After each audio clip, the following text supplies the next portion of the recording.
আসসালামু আলাইকুম। আপনারা সবাই কেমন আছেন? আশা করি ভালো আছেন, আমিও ভালো আছি। তো আজকে চলে আসলাম আরও একটা নিউ ব্লগ ভিডিও নিয়ে।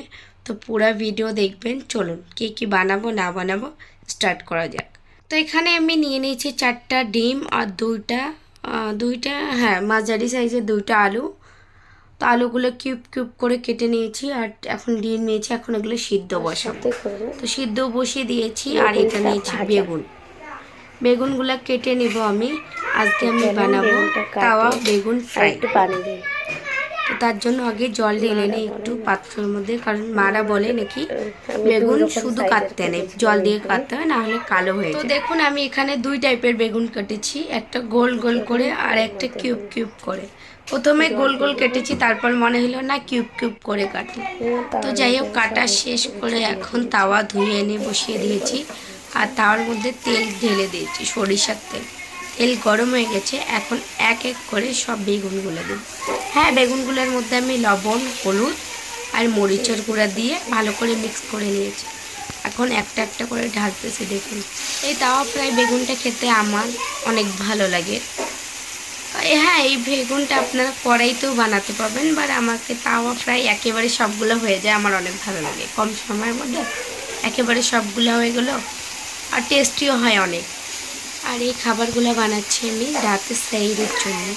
এখন বাজে হচ্ছে রাত 10টা আর বাচ্চারা খেলতেছে গলির মধ্যে, তাই এত আওয়াজ আসতেছে ব্যাকগ্রাউন্ড। তো কথায় কথায় আমি সবগুলো বেগুন ঢেলে দিয়েছি আর বেগুনের যে মশলাটা ছিল ওগুলোও দিয়ে দিয়েছি। আর সব কিছু করতে করতে আমার আলু আর ডিম দেখুন সিদ্ধ হয়ে এসেছে, প্রায় অনেক ভাপ উঠতেছে, প্রায় অনেকটাই সিদ্ধ হয়ে গেছে। আর এইদিকে আয়াত কি বলতেছে, অ্যাকচুয়ালি আমার ক্যামেরাটা একটু ঘোলা দেখাচ্ছে, কি জানি বুঝতে পারছি না। হয়তো গরমের মধ্যে রান্না করছিলাম, রান্নার ভিডিও নিচ্ছিলাম, তাই হয়তো গরম হয়ে গেছে। তো দেখুন একটু ঝাপসা ঝাপসা দেখাচ্ছে। যাই হোক, সেটা বড় কথা না। আয়াত এখানে বলতেছিল যে ককরোচ আমার সাথে, মানে আসলে আমার সাথে খেলে না, আসলে আমার সাথে কথা বলে না। এটা কোন ধরনের কথা বলুন? আসলে কি কারোর সাথে খেলে?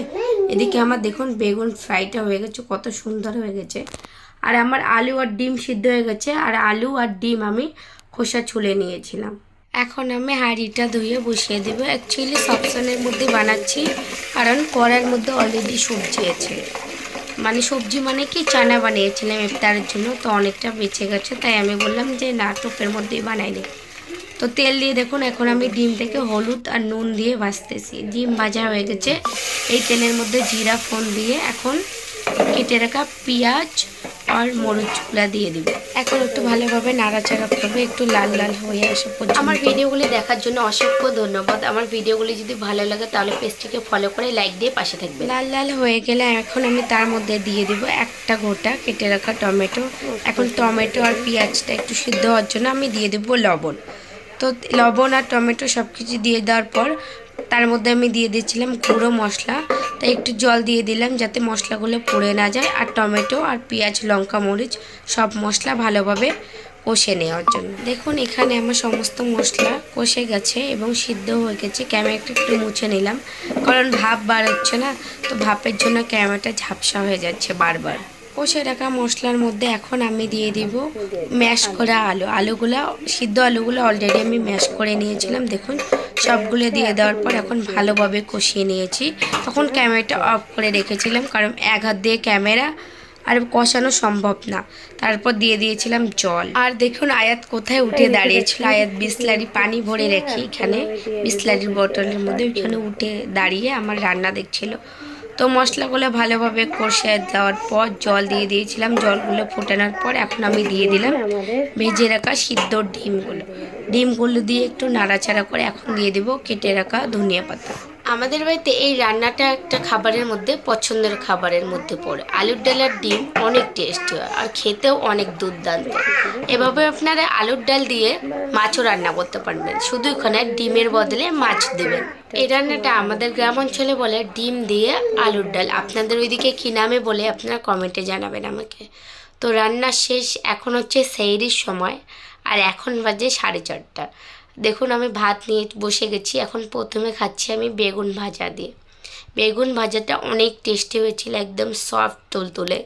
আমার খেতে অনেক ভালো লাগে বেগুন ভাজা। তো প্রথমে বেগুন ভাজা দিয়ে খাচ্ছি। আজকে সেহরিতেই বেশি কিছু ছিল না, শুধু ছিল সিম্পল একদম বেগুন ভাজা আর আলুর ডাল দিয়ে ডিম। তো প্রথমে এখানে আমি বেগুন ভাজা দিয়ে ভাত শেষ করে এখন নিয়ে নিলাম সেই বানানো আলুর ডাল আর ডিম। খেয়ে বলবো কীরকম হয়েছে। এটা তো আমি রাতে 10টার দিকে রান্না করেছিলাম, তো ওরা রাতের খাবারে এই সবজিটা দিয়েই খেয়েছিল।